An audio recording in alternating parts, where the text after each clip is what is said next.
Kembali lagi berjumpa di dalam ibadah pada pagi hari ini. Saya percaya kita semua dalam pemeliharaan Tuhan, tetap bersuka cita, tetap semangat, dan tetap jaga kesehatan saudara. Kita akan mendengarkan kebenaran firman Tuhan. Kita satu dalam doa. Terima kasih Tuhan Yesus, kami sudah memuji membesarkan nama-Mu, dan saat ini kami mau mendengarkan firman-Mu. Mengurapi hamba-Mu, mengurapi kami semua, dan setiap perkataan firman-Mu kami boleh dikuatkan, kami boleh diberkati. Kami siapkan hati kami yang paling baik di dalam nama Yesus. Haleluya. Amin. Puji nama Tuhan. Firman Tuhan pada pagi hari ini terdapat di dalam Galatia pasal yang kedua. Galatia pasal yang kedua ayat yang ke-20 saya akan bacakan buat saudara. Namun aku hidup, tetapi bukan lagi aku sendiri yang hidup, melainkan Kristus yang hidup di dalam aku. Dan hidupku yang kuhidupi sekarang di dalam daging adalah hidup oleh iman dalam Anak Allah yang telah mengasihi aku dan menyerahkan dirinya untuk aku.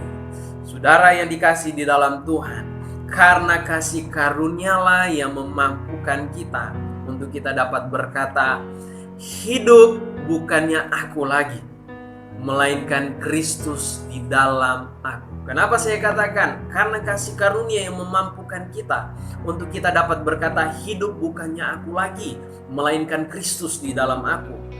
Karena tidak ada usaha manusia yang dapat membenarkan diri di hadapan Tuhan kalau bukan kasih karunia Tuhan, kalau bukan perhatiannya yang diberikan, yaitu lewat Yesus Kristus. Saudara, kita beroleh anugerah, kita boleh percaya kepada Dia bahwa kita diselamatkan, bahwa hidup bukannya aku lagi, melainkan Kristus di dalam aku.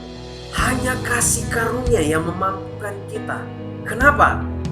Kebenaran firman Tuhan berkata di dalam Roma pasal yang ketiga ayat yang ke-23, semua manusia telah berdosa. Kecenderungan hati manusia selalu berbuat dosa. Manusia tidak pernah luput dari setiap kesalahan yang dilakukan. Dan itulah yang terjadi di hari-hari ini, saudara.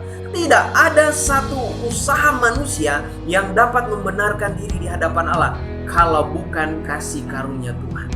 Apa yang membenarkan kita untuk kita dapat berkata, hidup bukannya aku lagi, melainkan Kristus di dalam aku? Yang pertama, saudara, yang saya catat di sini, menyadari hidup kita hanya oleh anugerah Tuhan, bukan usaha kita. Coba kita lihat di dalam Efesus pasal yang kedua ayat yang ke-8 bagian B. Itu bukan hasil usahamu, tetapi pemberian Allah. Jadi kita dibenarkan, saudara, bukan karena usaha kita untuk kita dapat membenarkan diri di hadapan Tuhan. Hanya oleh kasih karunia kita dibenarkan. Dan yang kedua, apa yang membenarkan kita? Hidup oleh iman. Galatia ayat 2 ayat yang ke-20b, dan hidupku yang kuhidupi sekarang di dalam daging adalah hidup oleh iman.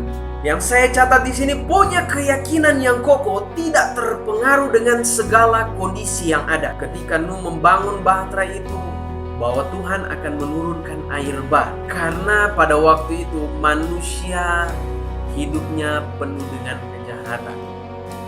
Nuh tidak terpengaruh. Ketika Musa mengutus ke-12 orang ini mewakili dari suku Israel, saudara, ke-12 suku Israel, yang 10 membawa berita buruk, yang 2 orang ini membawa berita untuk meyakinkan bahwa mereka akan menduduki tanah Kanaan sesuai dengan janji firman Tuhan.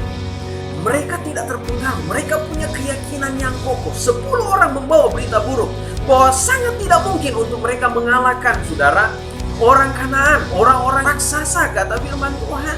Kita boleh melihat bagaimana Yosua, Kaleb, mereka punya keyakinan yang tidak bergeser, saudara. Mereka punya keyakinan, saudara, bahwa mereka akan menduduki tanah Kanaan. Mereka memandang dengan iman. Sadrak, Mesak, Abednego, bagaimana ketika Nebukadnezar membuat satu patung untuk supaya mereka menyembah patung ini. Dan kita melihat Sadrak, Mesak, Abednego, mereka punya keyakinan yang kokoh. Keyakinan mereka tidak bergeser. Itulah contoh-contoh tokoh dalam Alkitab. Mereka punya iman yang kokoh. Yang kedua, apa yang membenarkan kita di hadapan Tuhan? Ini iman kita. Seperti Galatia 2 ayat yang ke-20b dikatakan, dan hidupku yang kuhidupi sekarang di dalam daging adalah hidup oleh iman. Saudara mau melihat mujizat? Iman. Saudara mau melihat perbuatan yang ajaib daripada Tuhan? Iman. Saudara mau melihat berkat Tuhan? Iman. Saya boleh katakan, iman ini adalah harta yang terindah yang perlu kita jaga dalam kehidupan kita. Tidak dapat dibandingkan dengan yang lain. Iman itu sudah harga mati, saudara, untuk kita mendapatkan segala sesuatu, saudara, yang Tuhan sudah siapkan buat kita. Dan yang ketiga, apa yang membuat kita dibenarkan? Yang ketiga, tidak sayang diri. 2 Korintus pasal yang ke-11 ayat yang ke-23 sampai dengan ayat yang ke-30. Apakah mereka pelayan Kristus? Aku berkata seperti orang gila. Aku lebih lagi, aku lebih banyak berjerih lelah, lebih sering di dalam penjara, didera, di luar batas, kerap kali dalam bahaya maut. 5 kali aku disesa orang Yahudi. Setiap kali 40 kurang 1 pukulan. 3 kali aku didera, 1 kali aku dilempari dengan batu, 3 kali mengalami karam kapal. Sehari semalam aku terkatung-katung di tengah laut. Dalam perjalananku aku sering diancam bahaya banjir dan bahaya penyamun, bahaya dari pihak orang-orang Yahudi dan dari pihak orang-orang bukan Yahudi, bahaya di kota, bahaya di padang gurun, bahaya di tengah laut, dan bahaya dari pihak saudara-saudara palsu. Aku banyak berjerih lelah dan bekerja berat. Kerap kali aku tidak tidur, aku lapar dan dahaga.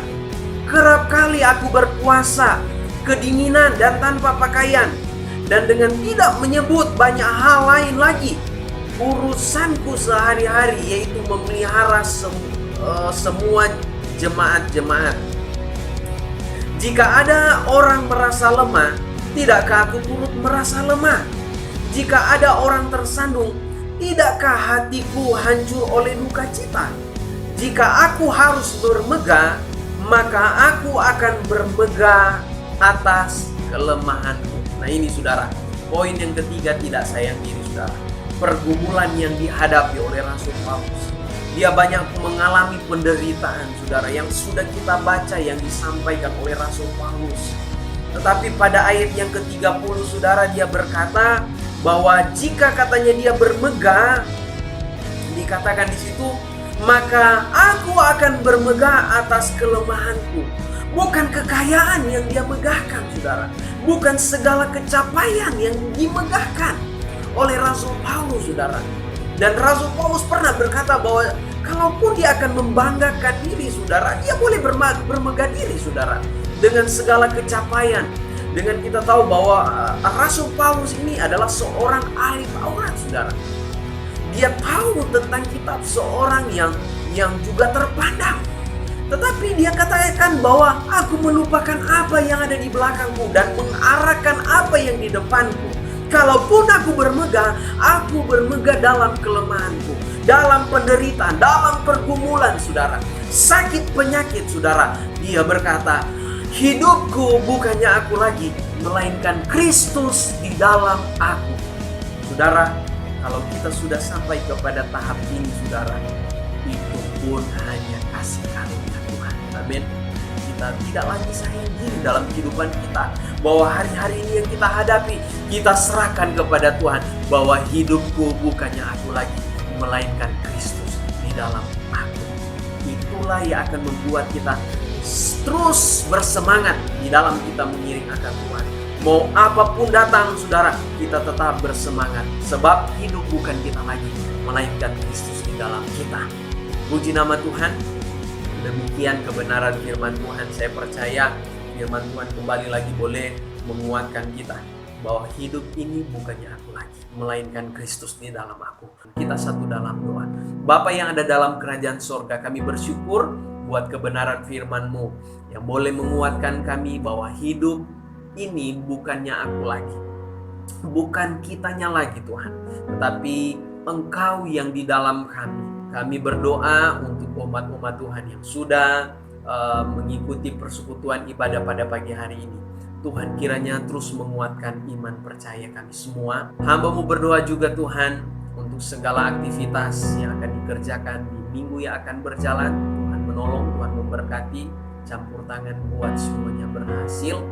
Dan di dalam pengiringan kami akan Tuhan juga, kami tetap terus melihat mujizat-mujizat Tuhan, karya-karya Tuhan yang senantiasa terus Tuhan nyatakan bagi kami semua.